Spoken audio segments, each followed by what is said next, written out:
Quite the crowd. We'll let folks continue to trickle in and find seats here. I'm not the only one excited about this afternoon, clearly. We'll let folks come in. I'm pumped about this because not only is it are we going to speak to two of the most influential and powerful women in political media right now, but we're going to have a conversation that perhaps will be a little different than some of the more contentious debates that we've seen in other rooms here at Politicon. I guess folks are going to be continuing to trickle in as we start, but I don't want to waste any time because we've got two ladies who I know everybody wants to hear from. I don't know who's standing there first. The host and executive producer of one of the most wildly popular and influential web and, well, just news programs and brands in the country, the Young Turks. Ladies and gentlemen, Anna Kasparian.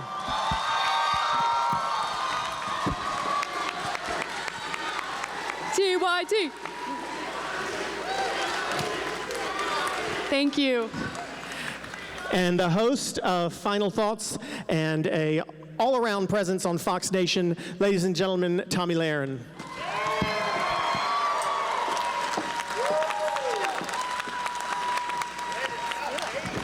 Let's do it, Tomi said. So let's do it here. I'm thinking about where we are this year because all three of us have been to Politicon before, and we've always done it in Los Angeles.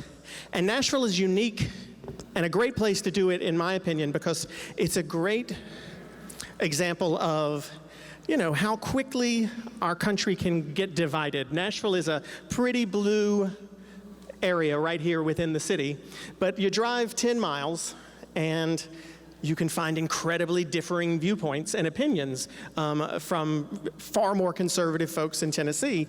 And it makes me sort of think and wonder, and we'll start with you, Tomi.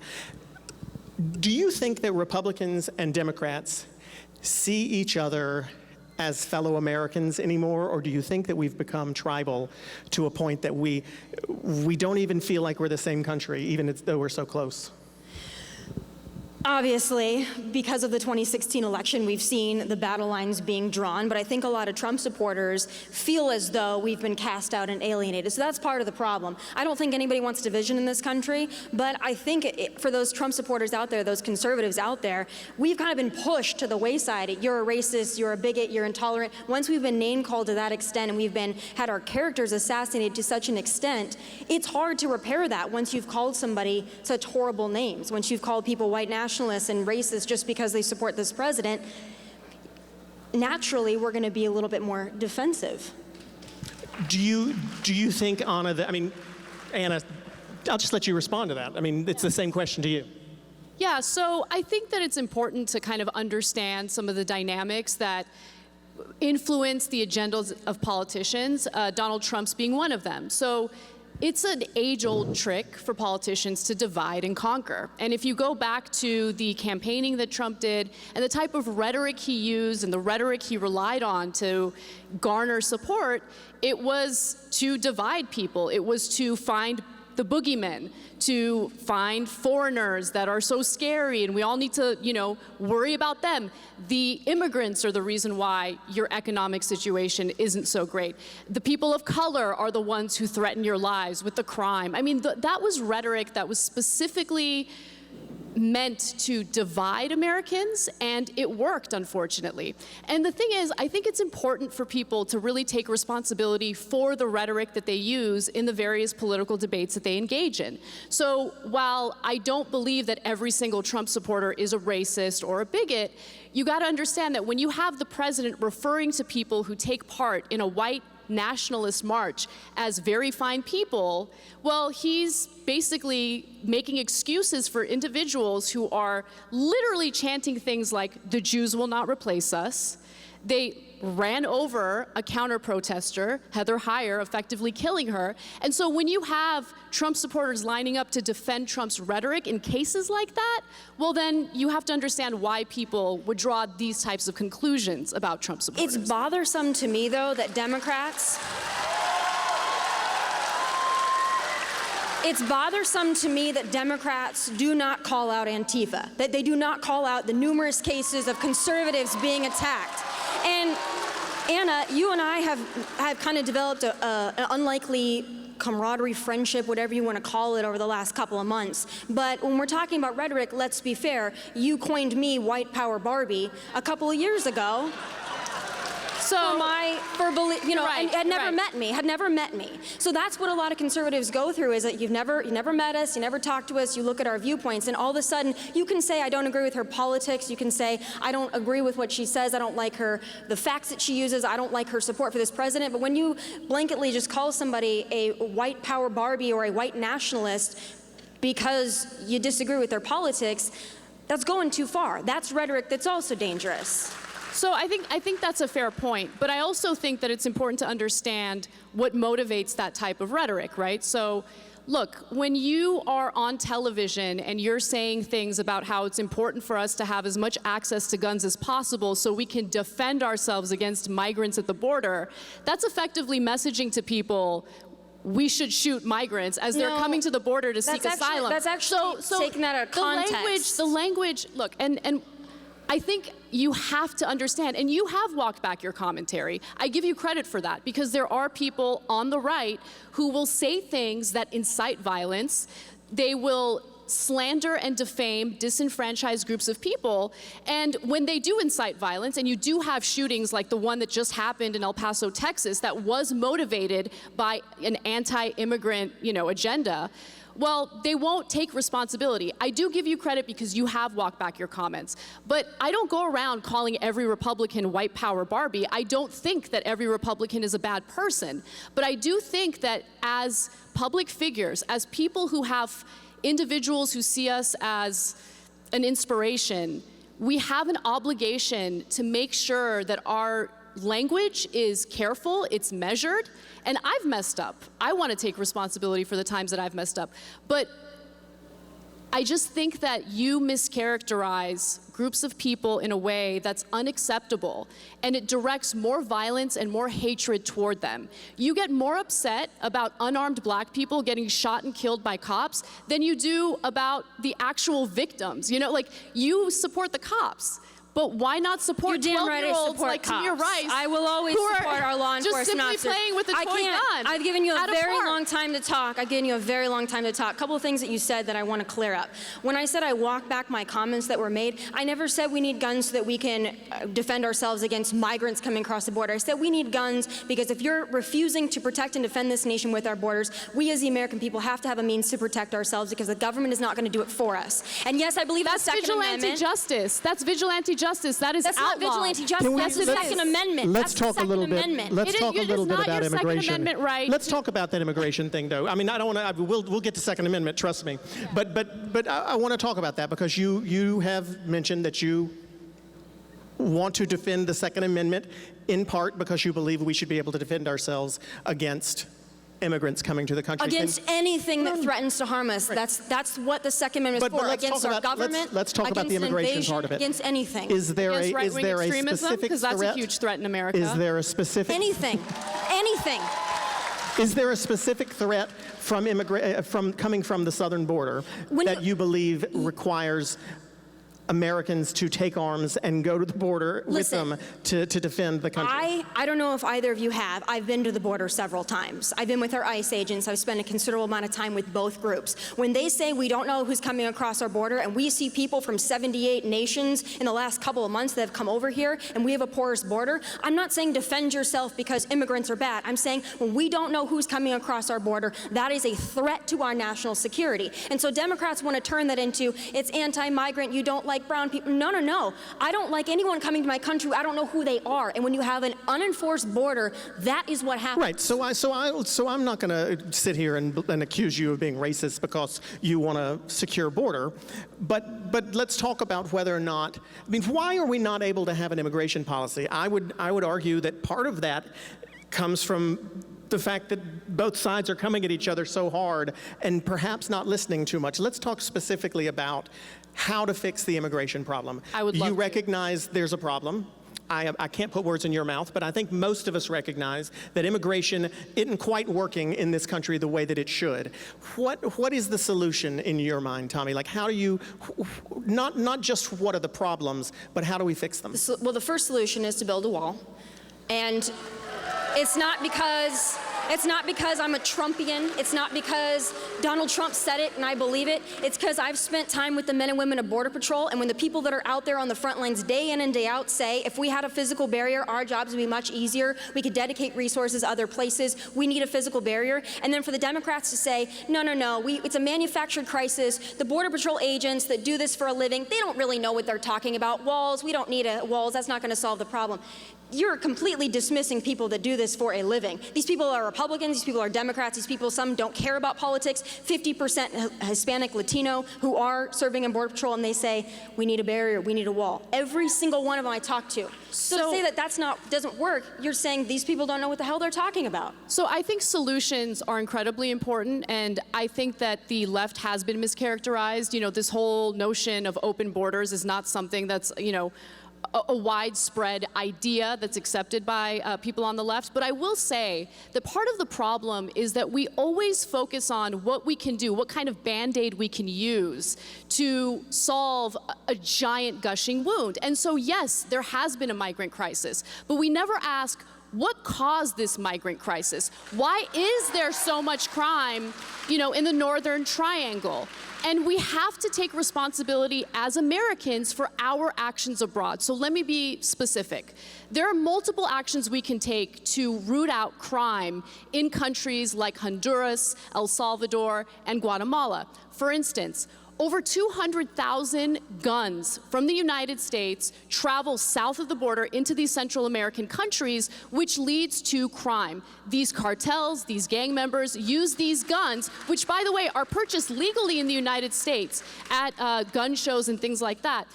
It helps them carry out the violence that's making these migrants flee. So we have to ask ourselves, yes, we have the Second Amendment, yes, we should protect it, but what can we do to stop the flow of US guns into Central American countries? One other thing, our drug war has also fueled violence in these countries. So it's not enough to say, we're just gonna build a wall and be done with it. No, you have to stop the hemorrhaging. Unfortunately, it's not going to work. You got to stop the hemorrhaging. Because the majority of undocumented immigrants came here by flying in. Let me ask. So, let me ask this, and Tomi and I have worked together before. She knows I am progressive, but I do my best to be fair, so I'll admit my bias here. Is there an argument that I know that as liberals, as progressives, myself included, we often say that, you know, this wall would be a horrible message to send to our southern neighbors.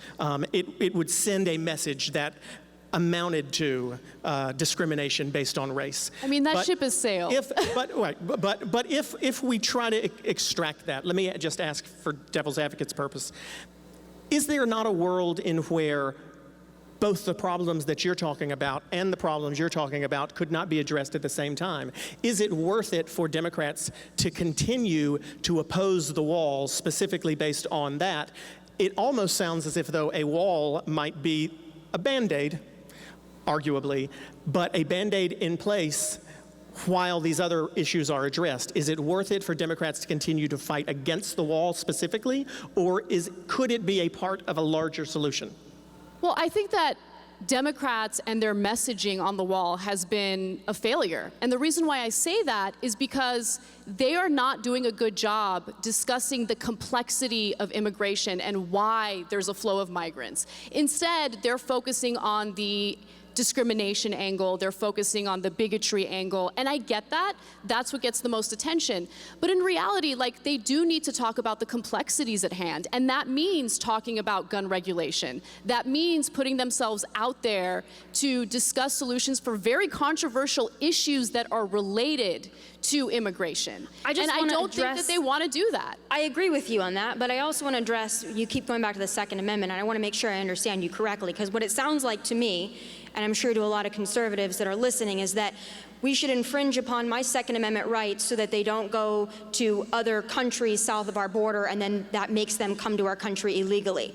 I'm not going to give up my Second Amendment rights because we've got illegal immigrants that are trampling over our borders. So that's not the solution that most Americans are. I hear what you're saying. So I think that it's really important to understand that every constitutional right that we have has its limitations. I am supportive of the Second Amendment. However, there are certain loopholes that are helping to send these guns to Central America. So for instance, there was a wonderful piece recently written in The New Yorker that talked about a Floridian, a gentleman named Mr. Crumpler, I forget his first name, but he was buying a giant amount of guns at these gun shows, right? So you can go to a gun show, there's really no regulation, you could purchase as many guns as you want, and he was selling it to individuals from Honduras. And then he started realizing, they keep wanting AR-15s, they want specific types of guns, who are these people, what are they doing with the guns? And finally, he ended up working with the feds because he realized he was helping fuel the violence in these countries where all these migrants are fleeing. And so it's a very simple issue, just close the gun show loophole. That doesn't infringe on your rights. But do you can realize still purchase that your gun. if you buy your gun from a firearms dealer, you still have to go through the background check? You realize that, right? That you I do, but I'm not talking about buying it from a dealer. And even in the case of buying your gun at a dealer where you do a background check, there are loopholes to that process as well. So one of the ways that Dylan Roof was able to purchase a gun was, the FBI literally has 3 days to do the background check. He went right before a 3-day weekend, right? There was a federal holiday. And so the FBI didn't get back to the private seller in time. And at that point, the private seller, without doing a background check, or having the FBI doing the background check, can just sell the gun, right? So that's the reason why I'm saying you can still have access to your Second Amendment rights, to your guns, but there are certain laws that just make sense, certain loopholes that we should cut or get rid of in order to ensure that guns don't end up in the wrong hands. And we can have those conversations. But when you have people like candidates from your party saying we're going to confiscate your guns, we're going to send the police to knock on your door and confiscate your guns, that's problematic. But before we get into the full Second Amendment thing, I do want to go back to immigration, because you talked about some of the problems and how we're not addressing the problems and we're not providing solutions. I think the wall is a solution. I don't think that's the only solution. We need to change our asylum laws so that people that are actually seeking asylum are able to see those judges in a timely manner, and they're not right now because anybody is coming across the border, which, by the way, you're not claiming asylum if you come into this country illegally and then raise your hands and say, I'm claiming asylum. You claim asylum at a port of entry. That is not the case. So what do we with a do lot when of Border Patrol agents are literally blocking ports of entry to prevent them from coming in legally? What do we do? Because that's the thing. Trump has gone out of his way to do away with legal means to claim asylum. Look, I don't know what your family values are, but my family values are, if my family is in jeopardy, if their lives are at risk, I will do anything and everything to get them to safety. Let's let Tomi have a chance to respond to that too. I'd like to be able to finish my full thought here. Go Okay, ahead. so you've got asylum laws, and the people that are actually seeking asylum that have credible fear, they get to have their time in front of a judge. And it turns out, as per Border Patrol, most of those asylum claims are fraudulent, or they are not a credible fear. They're deemed really invalid. And by that time, though, because our immigration because we've been invaded to the extent that we have, with 100,000 people coming over in a month, thank goodness our president and DHS has been able to drop that number, thank goodness, to about 50,000, still too many.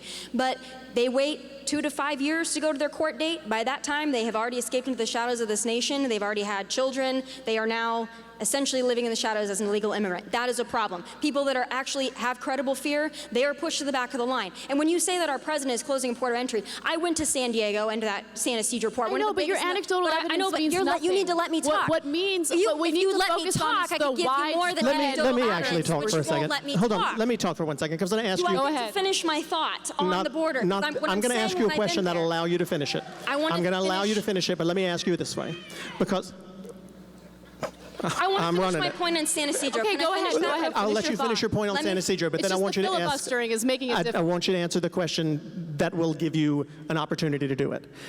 Because my point that I made, the same question I asked her, which was, could a wall not be a solution to the Band-Aid and then all of the other issues also be addressed at the same time?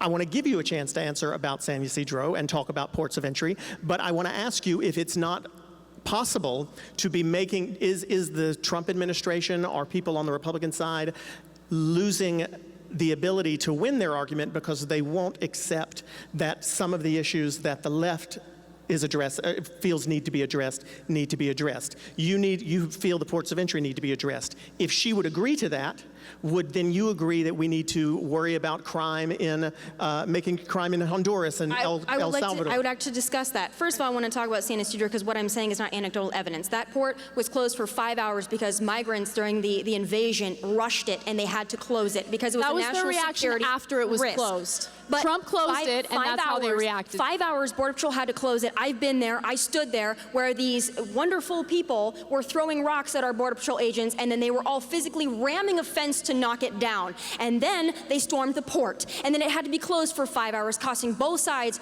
a great deal economically. So I've been there. It's not anecdotal evidence. I've been there, and I've seen it. I've seen the rocks that were hurled at our Border Patrol agents, too, by these lovely immigrants looking for a better life. I've seen it firsthand. Also, if we're going to address problems in the country, we can address that because there are a lot of problems in these countries. And Makalinin spent a lot of time in those countries, which is a reason why you're seeing the border crossings going down, because he did spend time in those nations. That was our outgoing secretary, did spend time there. You're also seeing Mexico, because of this president, cooperating and also saying, you're right, we need to put our troops on the border, we need to help you with your problem. That was also because President Trump decided to crack down. But we're talking about crimes in these countries. How do you think these criminal organizations are largely funded? Beyond drugs, they're also funded by smuggling. So you're having immigrants who might be coming over here looking for a better life, paying a coyote or a smuggler thousands of dollars to come into the United States illegally. That is funding the criminal organizations that are ruining those countries. So if we're saying, smugglers are different from cartels and gangs. So the cartels and gangs are the individuals that are carrying out acts of violence that's so brutal that these, and by the way, the mischaracterizations that you're guilty of right now is why people call you racist. I'm just telling you. Because right? I was there? Yeah, because you're dehumanizing. No, you're I'm not. dehumanizing No, I'm not individuals dehumanizing who anybody. are fleeing crime in their countries. Why are they throwing rocks at our Border Patrol agents, Anna? That Are is you my going to let me question. Let me finish ask- now? let me Are you ask- let me finish? let me Because ask- I've been You very have. calm considering the situation. You have. While you interrupt me, but let me very ask this. calm while you trampled would over it all be- of my time. Would it be accurate to say that when Anna meets someone or speaks to someone who is a Trump supporter and that Trump supporter happens to espouse or display racist views, that Trump supporter that she's speaking to in that moment is not necessarily themselves a good representative of all Republicans? Would that be accurate? Sure. If someone, okay, so is it possible that your experience in San Ysidro at that one port of entry on that one day The biggest might one not on be an Earth. example of how all ports of entry are on all day? I'm talking about when it had to be closed because she was I understand what you're referencing a talking about. It did. specific time. What you're saying is not inaccurate. It's true. It did. But is it fair to say that that is an example of what is happening at all ports of entry all of the time, or did it happen on the day that you were there? It happened during the The day that you were there. caravan. It happened during it the happened caravan, but when she you was were there. referring to a So specific that would be incident. anecdotal, because that's an example of exactly something that happened while you were there, right? But when she's referring to a specific incident, have you been to the border? Have you spent any time with our Border Patrol agents? Listen. No, that's 'cause have I been? it's very- I've lived in Los Angeles my entire life. I just want to make a quick note about something. For all the fear mongering that happens about immigrants and they're so dangerous and they're criminals and we need to look out, you're from South Dakota, which has a relatively small immigrant population, and you made a decision to move to Los Angeles, where 35% of the population consists of immigrants. Do you feel unsafe? Do you? I feel Do you unsafe. feel I unsafe? feel unsafe with Because the border. I grew up with these individuals, and these individuals have actually improved my life. They've given me a worldview that I wish you had. I wish you had, because they are They enrich this country in ways that I think I wanna we ask don't you give a them enough question. credit for. I wanna ask you a and question. to blow them off as I'm not- dangerous criminals constantly I'm not blowing is them not the way all to off, do it, Anna. What I'm saying right? is there's a difference between And- an immigrant and an illegal immigrant, number one. And one there's other a thing difference, I want to number let me finish one. my point, because I just want to make one No, more because point, you and then just you sit can here go and you on. say And then that you I'm can go on. I demonizing need to make people. one more point, and you can finally go on another filibuster. Listen, one of the other issues is, look, the wall, we have diverted money from the military, we've diverted money from disaster relief funds in order to build the wall. To protect okay, our fine, border. build the wall. But here's the thing, it's not really gonna protect our border. I mean, if you look at nonpartisan studies on it, it indicates that it's gonna do nothing. It's a giant waste of taxpayer money when we're dealing with no health care, we're dealing with situations where people are becoming homeless because they can't afford housing, so we're gonna divert all of our resources to that. Okay, fine. But then what do we do about the vast majority of migrants who come in by flying in, right? What do we do about that? Are you scared of them too? Let's let you answer all of that, and then I want to use it to, and then I want to not come back to immigration and switch a little bit. But you finish and respond. Illegal immigration is a threat, and all of the things that your wonderful Democratic Party wants to provide to people free of charge is not going to be possible if you have an open border. They pay a lot in taxes. A lot. They pay $13 billion a year in Social Security taxes that they never get to take advantage of. They pay a ton of money in sales tax, a ton of money in state taxes. They even pay income taxes. And they never get to take advantage of the social safety net that other Americans get to take advantage of. We just passed to a bill say that they're just coming in here and they're mooching is a lie. Clay, I thought this was my answer, but it always turns into Anna's answer, doesn't it? A state of California, when you say they don't get to take advantage of, excuse me, $100 million a year we're now allocating to illegal immigrant health care. When you're right, we do have 50,000. In the state of California. In the state of California, we have 50,000 homeless people in LA County, and we're diverting $100 million to cover illegal immigrant health care. A problem. But when we're talking about the border, and when Washington bureaucrats and think tanks sit there and say, a wall is not going to help it, and then the people that work on the border say, no, I work on the border. If we had a physical barrier here, it would allow us to divert she just gave you the wall, though. She no, just but said she said it was a waste of money. She said we're diverting resources. It's a giant waste of money. But that's the point that I was making. She just said, fine, build the wall. It's a waste of money. But build the wall. If you really think that that's the case, build the wall. So let's just for a second pretend we're building the wall. Let's build it. We are you got your wall. You got your wall, though. You got your wall. So you've got your wall, and it's cost billions of dollars. And now, what's that going to do to the economy? So let's switch a little bit. I mean, it's hard to transition up here on this stage because y'all could go at it for a while. Remember that thing I said about it being nice and sweet and everybody getting along? That was bullshit. Okay. It is Politicon. They did get along beautifully backstage, truly. Let's talk about the economy. Let me ask you first. The unemployment rate is the lowest it's been in quite a while. The general consensus, well, I can't say the general consensus, but polling numbers amongst Americans indicate that more believe that they're doing better now than they have in recent decades. Does this not help President Trump's argument that he has done a good job with the economy? I mean, I would imagine that there will be many who would say, well, he's reaping the benefits of President Obama's economy, but I doubt you'd say that, and I think regardless of what you believe, who's to credit for it, President Trump will probably get the credit for that. So is President Trump not responsible, or at least the Republicans in Congress and the House not responsible for an improvement in the stock market, an improvement in the unemployment rate? So I'm going to rewind a little bit and talk about Obama and how he improved the economy, right? So there might be some people on the left who don't like what I say here, but it's the truth. Obama did improve the economy for those at the top. And that improvement has continued for those at the top. And let me be specific. I think that the Trump administration took a problem and unfortunately made it worse. So the tax cuts for the wealthy, that's $2 trillion in tax cuts for the very top over the next 10 years. And that is going to defund things that this country needs so desperately, including improvements to our infrastructure, including social safety net programs that us Americans, we've paid into. You know, people like to say that it's nothing more than a handout. I don't know. I look at my taxes. I see how much of it goes toward those programs that I should be able to take advantage of at some point in the future. But nonetheless, look, if you look at statistics that actually matter, so yes, the unemployment rate is low. What is the quality of those jobs? What do they pay? Do they pay a living wage? Are they full-time jobs? Oftentimes, they're either temporary construction jobs or they don't pay good living wages. And so if you look at consumer debt today is higher than it was at the height of the last economic collapse. We're all going into more and more debt just to be able to provide for our families and to go to school. So there are other measures of the economy that I think, unfortunately, are being ignored. They were ignored in the Obama administration. They're certainly being ignored now. And we need to find ways to improve the economy for the working class, for the middle class, for individuals who actually put their sweat and their blood into making these companies successful.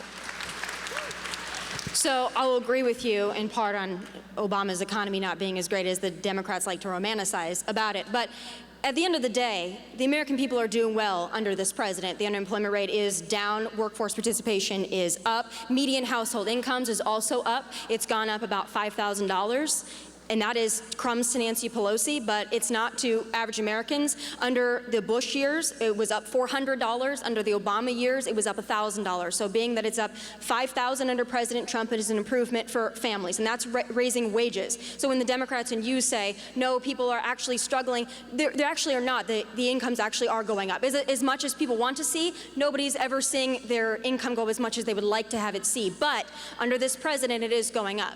So that, and I know you want to interrupt me, but I'm going to get to finish because you got to go on like a 3-minute diatribe there.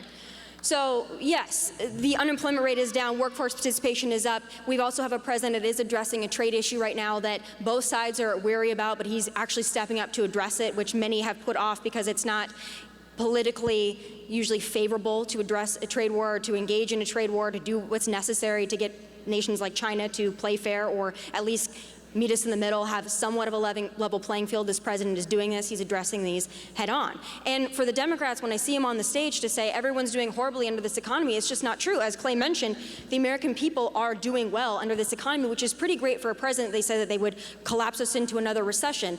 That has not been the case. I know much to the Democrats' dismay, who are cheering for a recession because they'd love to beat Donald Trump, but the economy is doing well under this president.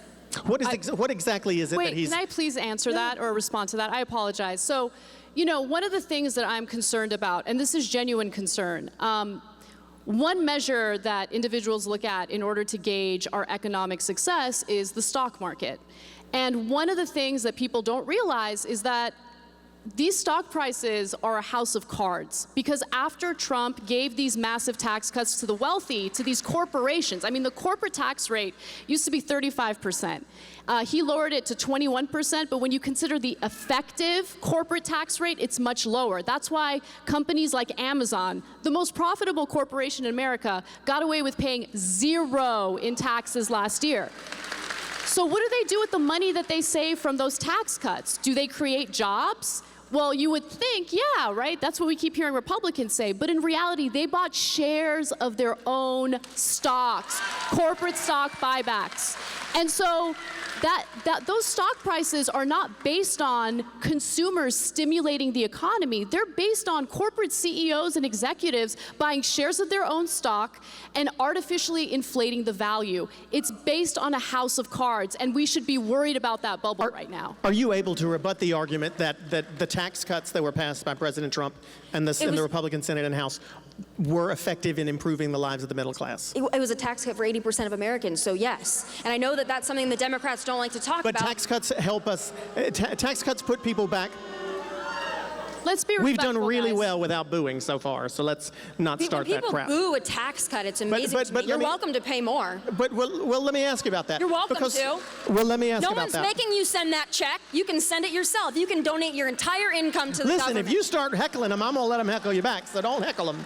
The tax cuts, I guess, I'm showing my stripes here, but I hear a lot of people talk about Make America Great Again, and there's an argument that we don't build as much as we did. Our roads are not as good as they used to be, et cetera. But if you look back at periods in our country's history when we were investing in infrastructure and we were investing in what some might call social handouts, but others might call social safety nets, which we all appreciate, like Social Security, Medicare. We had tax rates that were far, far higher. Is there a danger that the continual expectation that taxes must continue to get lower and lower and lower will put us in a position as a country where we aren't able to pay for even the most basic things like fixing potholes on interstates? Well, this president is also and has been very vocal about fixing our infrastructure. I think that that's a bipartisan effort. He has. Well, he's been vocal about it, but I don't know that he's done it. Look, when we're talking about USMCA, that's an easy thing that should be bipartisan, and that's being stalled because of the Democrats. So if we want to go back and forth, Trump's not doing this, not doing that, it's not getting a lot of help. He has brought up infrastructure. That's been a discussion that was had, and then we went into the whole immigration and the shutdown, and then that all got delayed, and now we are in another witch hunt. So everything's being delayed. Listen, and I don't want anybody to respond to what I'm about to say because I'm not saying this for an applause or anything. But I will make the point that I've noticed that there's a lot of Democrats' fault that comes from this side, and I don't hear as much blame coming from this side of the room. And so I wonder if it's possible to talk about what the Republican Party. I said I don't want you to respond. Trust me, it's not. I'm not coming, but I'm just asking constructively. Is there a way to make the arguments for what's good in the president's policy without blaming it always on the Democrats doing something? It would be nice if we could go through a day without them blaming Trump for everything. I'm not going to disagree with that. I'm not going to disagree with that. So, I mean, when we're talking about, I think that, the Democrats get unfair scrutiny, I'm sorry, I'm going to have to call bullshit on that because our president can't go. I'm talking about this stage right here. Okay. Yeah. Well, I will say, I'm not saying everything is the Democrats' fault. I'm saying there are areas of bipartisanship that we could work together on. I think infrastructure is one of them. I think USMCA is another one. There are areas of bipartisanship. When you're talking about the stock market, I don't fully disagree with you on that. I understand that that's a house of cards. I also understand that Medicare and Social Security is a house of cards. There are a lot of things that need to be addressed, and it's not going to be one really smart Republican or one really smart Democrat that's going to do it. It's going to be consensus, and I think that that's maybe where we can take our tone down and decide we have a Congress that's not acting in the interest of the American people on both sides. Why are we not able to work on these things that we all say we agree on, like infrastructure? What do you think is and I'll come to you for an answer on that too. But what do you think is the reason that that's not possible? It's going to be tough. Well, I mean, that is tough to answer, and we live in a very polarized climate, and I think it's driven by the type of rhetoric that we're hearing in the executive branch, to be quite honest. But I will say one thing. Trump had an opportunity to get things done without having to worry about bipartisanship in the first 2 years of his presidency. And that's on Republicans. Why didn't he build the wall then? That's what we ask the rhinos every single day, and I press them on every single day. Trust me. Trust me.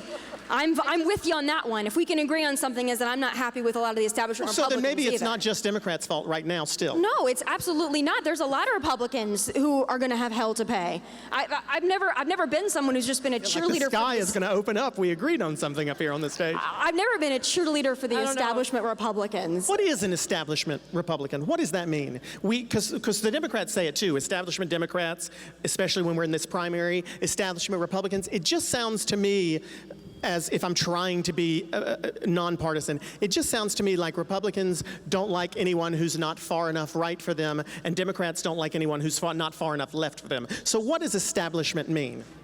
I want to change the framing of that question a little bit, because I don't think it's about, we don't support someone who's not left enough or right enough. I think that it's all about rejecting corporatism, right? And corruption, really. Because we want lawmakers who actually are good faith actors and are driven by their ideology, driven by their principles and their values. On both the left and the right, our entire system's been hijacked by corporate interests, by legalized bribery. And so none of these lawmakers really represent us unless they reject that money. And honestly, it's very rare to find anyone who's willing to reject it. That's why someone like Bernie Sanders was able to start a movement. Because he said, no corporate PAC money, no big donors. I'm only going to accept small dollar donations. And he's been so principled. You go back 20 years, and he's been preaching the same thing. He believes in what he says, and that's why he's so appealing. Do you think that's the same definition on the Republican side? No, I absolutely agree. I absolutely agree with that. I think that it's the populist movement on both sides, although it's different. That's why you see the rise of Bernie Sanders. That's why you saw the rise of Donald Trump. And I do think that that's more in the people's interest. We have different ways of going about it, but it is that core populist movement. And that's when we both say we're not happy with the establishment. It's because they do put their own interests, their own after office interests, their own current office interests, the dollar signs ahead of the American people. And that's a frustration on both sides. Maybe we can agree on that. Oh, well, who would be establishment characters in your mind? You don't even have, I mean, if you're Our willing. good friend Pierre Delecto is one. Oh, Mitt Romney, okay, Yeah. sorry. Of course, I'm not a fan many times of Lindsey Graham. I've been very vocal in my opposition to Lindsey Graham. I'm not fully supportive of Mitch McConnell. I mean, there are several, and there are leaders in the Republican Party that I don't feel like support this president, but more than that, I don't feel like necessarily support the hardworking conservatives in this country that elected them. And I'm sure she has the same on her side of the aisle. Oh, definitely. I mean, one of the things that Hillary Clinton got a lot of criticism for on the left was her ties to corporate interests. And I think that, for establishment politicians who are paying attention and actually care about these types of discussions, they need to understand that people are paying attention. People are looking into what influences their campaigns and why they push for the types of policies they push for. And if there's a lot of corporate influence, it's very unlikely that these politicians are going to look out for the best interests for the average American or of the average American. What do you think the biggest threat for young people in this country is right now? Socialism. Yeah, I do. Do you feel like socialism is, define that for me though. That socialism is taking hold? Yes, I absolutely. Well, define what you mean by socialism taking, I mean, what define socialism? Because I think we get hear it thrown around a lot, but there are, I think, maybe I'm wrong, I think there are differing opinions on exactly what people are talking about. Socialism in Venezuela is different than socialism in Bolivia, is different than what some people might call socialism in Norway and Sweden. They all have aspects of it. Canada even does too. But what is the socialism that you're most afraid of? So, well, like when you hear Bernie Sanders, which many of you are a fan of, but when you hear him on stage saying the government's going to give you a job, the government's going to give you free health care, the government's going to give you free college, you work for the government, you live by the government. Do you not think that's a little hyperbole, though? I mean, no, has he said the government's going to give you a job? No, the federal government's jobs going to give program. you a... He absolutely did. But he absolutely did. It's about making things available. Kind of like the New Deal, Is it not about making things available to people? Is it not about making college available and accessible to people versus handing everyone handing everyone college tuition? You live in the United States of America. You've been handed an opportunity that most people don't have, first and foremost. I won't disagree with that, but I was handed and I'm not really, I'm trying to disappear, but I'm not, very tough for me, but I was handed an elementary school education for free and a middle school and a high school education for free. Why am I not entitled to college education for free? What makes that socialism, but free high school education is not socialism? We made that decision in this country that we were going up until high school. And if we want to talk about but college could we not debt, make the decision that we're going through college? Who's going to pay for it? College used to be free in who pay for America. high school. Public colleges used to be free in America. They were properly funded and they were free. I'm talking about public colleges. They used to be free in America. All the things that Bernie Sanders is campaigning on are things that Americans used to have, but they were taken away from us just to give the top 1% the giant tax cuts that they're enjoying today. So it's not like what he's proposing is radical. What he's proposing are policies that used to make America great, policies that gave Americans opportunities to lift themselves up by the bootstraps and actually create the type of lives that they deserve if they work hard enough for it. The type of lives that my family was able to accomplish, through all the hard work, the sweat, the tears. I mean, I could never do what my parents did today because they had certain opportunities that we just don't have anymore. Free education, I'm talking about college education, is like a fantasy now, and it's not a radical idea considering the fact that we used to have it. I want to give you an opportunity to expand on it because I asked you what the fear was. You said socialism, and then I jumped in. So, is it that do you fear dictatorship, like we see in Venezuela? What about socialism is it that you feel is the most imminent threat? Big government, to me, is the biggest threat. I've said it before, and I'll say it again. You can either be free or you can be dependent on the government. When the people talk about being socialist Democrats or democratic socialists, that's a really nice way to package it, but the two terms are an oxymoron. If you're dependent on the government for everything, you are not truly free. You cannot live in a democracy where you are then dependent upon the government for all of your worldly desires, needs. Now, the federal job program that Bernie was pushing on the stage, your health care, your college, when you're dependent on the government for all those things, then you're going to just tax the wealthy. I'm going to tell you this, the thing about the wealthy is they can move, and they're not going to stay there under plans like They should move then, but they don't. They will. They don't. They do the tax shelters, but they never move. But what do you think is going to happen? Especially the oil companies, where are they going to go?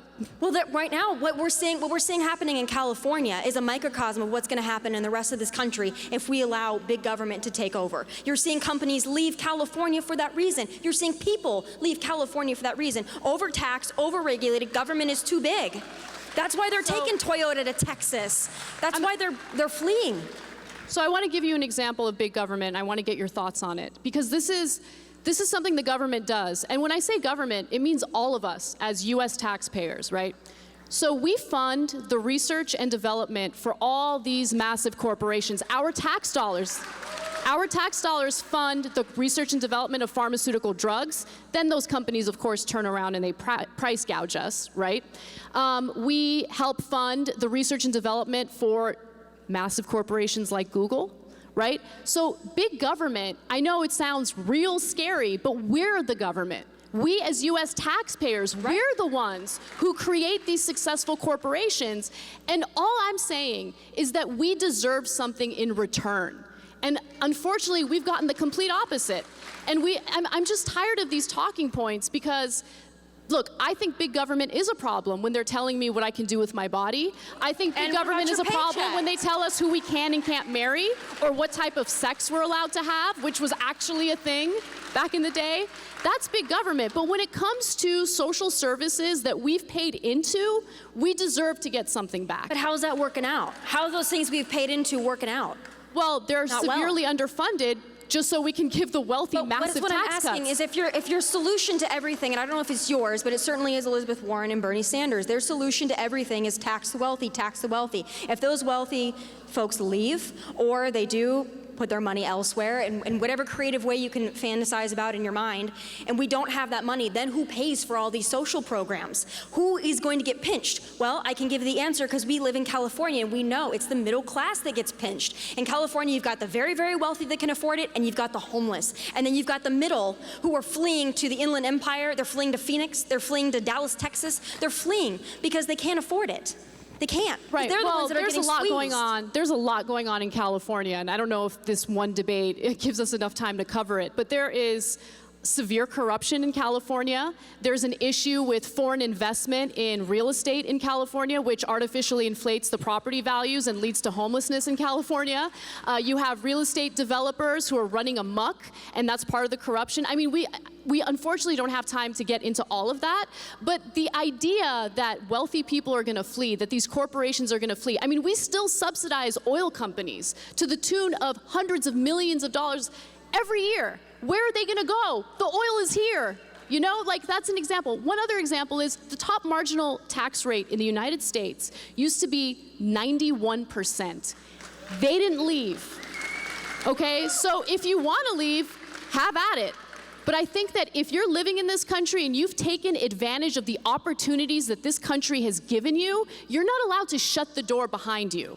And I'm not talking about equality of outcome, I'm talking about equality of opportunity. We should have a system that's fair, that gives people their opportunity to shine and work themselves up the economic ladder. That's all I'm saying. And we agree on that statement. We don't agree how to get there. I believe innovation is fostered through competition, through the free marketplace. And taxpayer money, through research and development. But you realize that the government's also funding research and development for all of your alternative fuel companies, for all the research. I mean, it's not just, they're not just fueling corporate. I mean, to say that our government, our taxpayer dollars are funding corporations and then to not look at all the other areas that they're funding, is government spending a problem? Absolutely. I would imagine that if someone development. developed an alternative energy, historically speaking, the government would let a company take it over and profit from it, correct? Not in Bernie Sanders' America, not in Elizabeth Warren's America. Innovation is fostered through the free marketplace and competition. It is not fostered through handouts, through socialism, through government regulation. And that's why we're seeing the economy doing well now, because President Trump has gotten rid of a lot of the Obama-era regulations that were crushing small business. That is still the backbone of our nation. And when small businesses can't function, then they can't hire, and then they can't have high-paying jobs. When they're given all these government mandates of $15 an hour minimum wage, then they can't hire as many employees. So yes, those employees that they have might be making what they consider a living wage, but then the other person just doesn't have a job. So then they rely on the social program. That's not a way to live. I agree with you in that small businesses would have a difficult time paying $15 an hour to their employees, which is why I think it makes all the sense in the world to stop subsidizing corporations that are already very successful and subsidize small businesses so they can pay a living wage and also grow themselves. So it was interesting to me when you rebutted what I said a second ago. You said, well, it would in Bernie Sanders' America and it would in Elizabeth Warren's America. And my initial reaction was to say, well, that actually makes the argument for Bernie Sanders and Elizabeth Warren, because, well, to certain people, what I said and what you said would happen in their worlds, that's what a certain part of this audience wants. The people who support Bernie Sanders, the people who support Elizabeth Warren, they think that's great. To people who agree with you more, they think that's horrible. So how do we, I mean, it seems like on both sides we're handing out facts on this side and facts on this side and talking points on this side and on this side that are really continuing to speak to our audience, and we're not doing too much to change anybody's mind. If you came here supportive of Anna, you probably are going to leave supportive of Anna, and if you came here supportive of Tomi, you're going to leave supportive of Tomi. What do you, and listen, and that's great, whoever you came here for, but what do you find is most effective for you when you need to change somebody's mind? When I go into conversations like this, I don't have any delusions of changing Anna's mind or yours or anybody else's. I think it's about having a conversation in this country about our values, and they are different. And it's okay to have conversations about differing values, because that's why we have the two parties that we have and the various political ideologies that we have. We have conservatism, we have liberalism, we have progressivism, we have Republicans, Democrats, we have everybody in the middle, libertarians, all of that, to have a discussion. Sometimes there's not a solution that both sides can agree to. That's why we have Congress that can hopefully get somewhere in that middle. Right now, that's not happening. But doesn't that make people mad? It seems like, to me, people get more mad if you find a solution somewhere in the middle than if you choose something. I mean, listen, I think a lot of people have made the argument that one of the reasons President Trump has doubled down on his base and only his base is because he made a calculation with Steve Bannon that it doesn't matter whether I compromise or whether I moderate, I'm never going to win the people on the left. So what's the point in moderating or compromising? But he did win people on the left. He won states that he wouldn't otherwise have. Well, he won states that he otherwise wouldn't have had. But well, he didn't those are necessarily... people in those states okay, that well, voted for Trump. we can disagree about the fact that the numbers are certainly not in his favor right now, polling-wise. I'm just saying... Come see me in 2020, Clay. I'm interested to have that conversation. Girl, I will be right here with you. I'll plan on it. But you understand what I'm saying. We're still playing to our ends, and I think what you said is wonderful. We do have differing opinions, but if we keep shouting in the end zones and nobody's... So what about you? I mean, how do you... Because I have to assume that, yes, we say what we want to say because we are proud of what we believe, but we do have to at least sway some people to not only see it our way, but to understand that maybe your way is right or your way is right. What works for you? Well, you know, for me, I think it's important to focus on the one thing that really does unite all Americans, regardless of their ideology. And for me, that's the economic situation. You know, whether you're on the left or the right, the decisions that our lawmakers make in regard to how we're taxed, what our wages are, that affects all of us. And I think that there is a lot of frustration. I mean, I feel it myself when it comes to the unfair system that we have in place right now. The system is really rigged against the worker, right? There is much more focus on, you know, the tax cuts and the protectionism for those at the very top. And so for me, look, this isn't about like, oh, I want to demonize those on the right.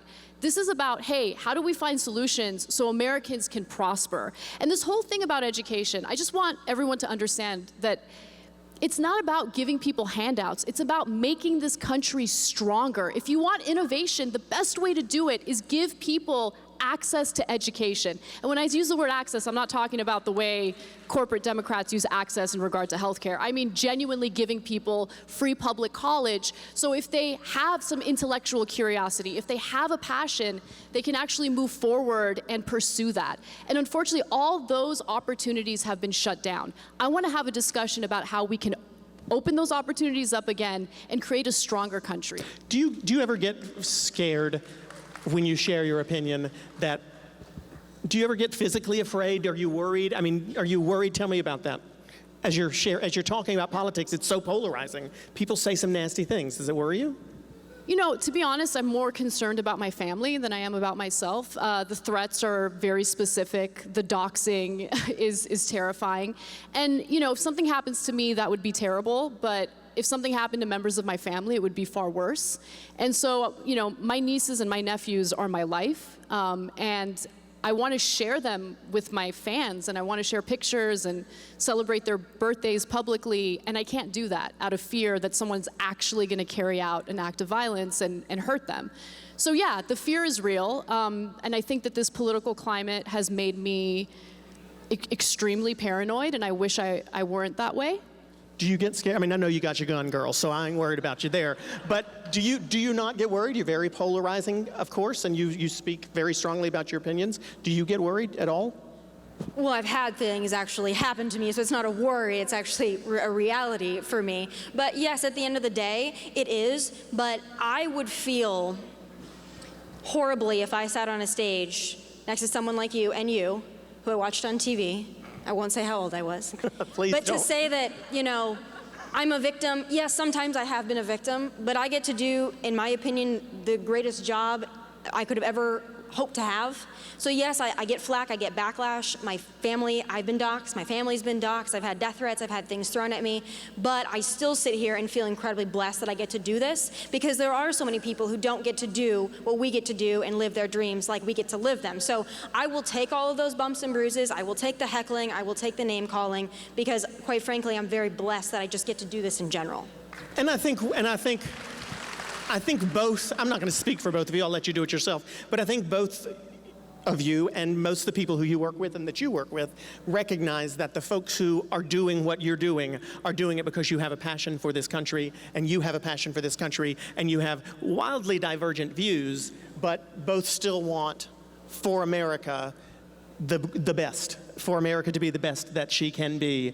And I imagine that those of you who are here today because you also want the best for the country and for it to be the best that it can be. And despite the fact that some of you may cheer more loudly for Anna and some of you may cheer more loudly for Tomi, I do believe that, I know that both of these ladies know, and I hope everyone out here knows, that they are friends backstage, you know, and that we all should be as well. So, I mean, if you want to speak to that, both of you, we're out of time now, but I'll let you both have the last word. Just one line, and it's a line from Bernie Sanders' campaign. I'm willing to fight for someone I don't know.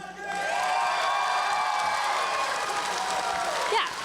No, I think just to speak to conversations that we can have, I've done this several times now. I had a great conversation a couple of years ago, for those of you who were there, with Chelsea Handler. Disagree on a lot of things, had a great conversation. You and I have had offstage conversations that were great. We get heated, we yell at each other, but at the end of the day, I don't walk off stage hating you. I don't walk off stage with bad feelings, bad blood. I don't wish any ill upon you, and I wish we could get to a place in this country where we could genuinely feel that way and have our political disagreements, sometimes even yell, get very heated, but still can walk off stage and say, I still would tell anybody that asked me, if they said, oh, that Anna girl, she's a bitch, I would say, no, we can have a good conversation backstage, and I'm not gonna diminish her or name call her. We disagree passionately, but we can be civil, and I think we should all be able to do that. That would be nice if we could get to that place, wouldn't it? I, on the other hand, am a very huge bitch. Anna Kasparian, Tomi Lahren, ladies and gentlemen.